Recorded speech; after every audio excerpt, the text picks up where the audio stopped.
ভাই আপনি তো আজকে আসলেন এখানে সাব্বিরের বাবারে আপনি সান্ত্বনা দিলেন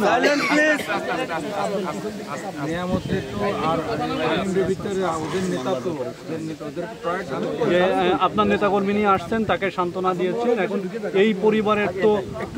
একটা মাত্র ছেলে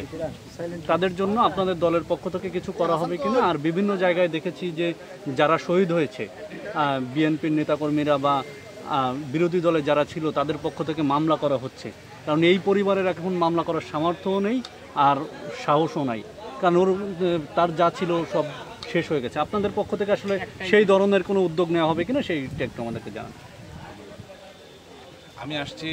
দেশ নায়ক জনাব তারেক রহমানের নির্দেশে সারা দেশে হাজার হাজার সরকার যে প্রথম দিকে ঘোষণা করছিল যে এত কয়জন শহীদ হয়েছে মানে সীমিত কয়জন আসলে তো বিষয়টা সত্য ঘটনা এরকম না তথ্যগোপন থেকে গণভবন থেকে গণকবর উদ্ধার হচ্ছে এখন মানে খুনি হাসিনা এই লাশ নিয়ে ঘুমাইছিল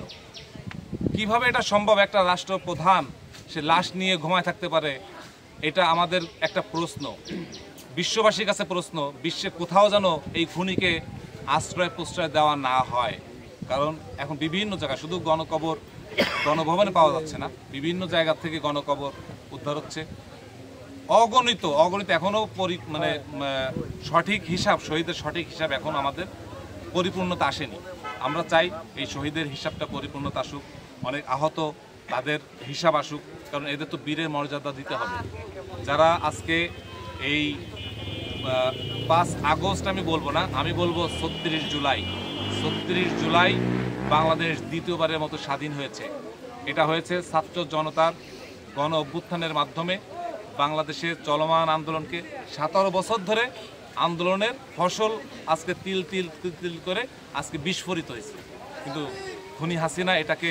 বেমালুম একদম মানে মূল্যায়নও করতে চায়নি যে এরা কি করবে কিন্তু এই ছাত্র জনতা কি করতে পারে তা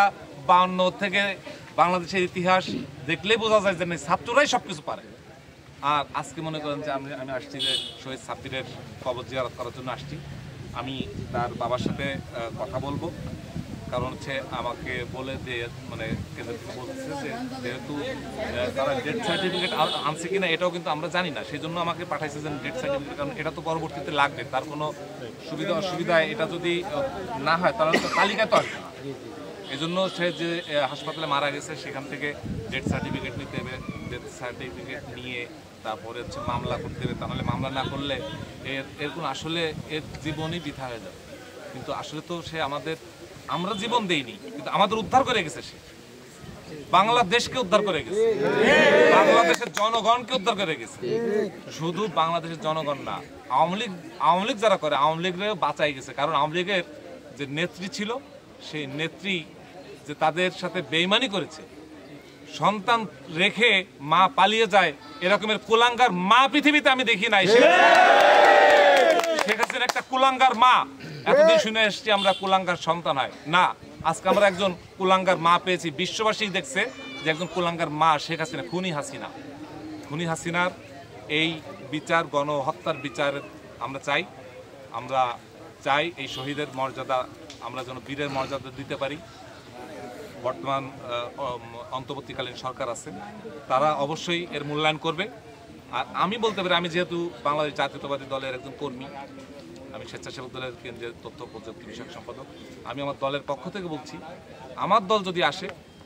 তাদের সর্বোচ্চ সম্মাননা এবং তাদের যেহেতু তার একটা ছেলে আপনি প্রশ্ন করছেন একটা ছেলে তাদের সার্বিক সহযোগিতা আমার দল বহন করবে এটা আমি আপনাদের সামনে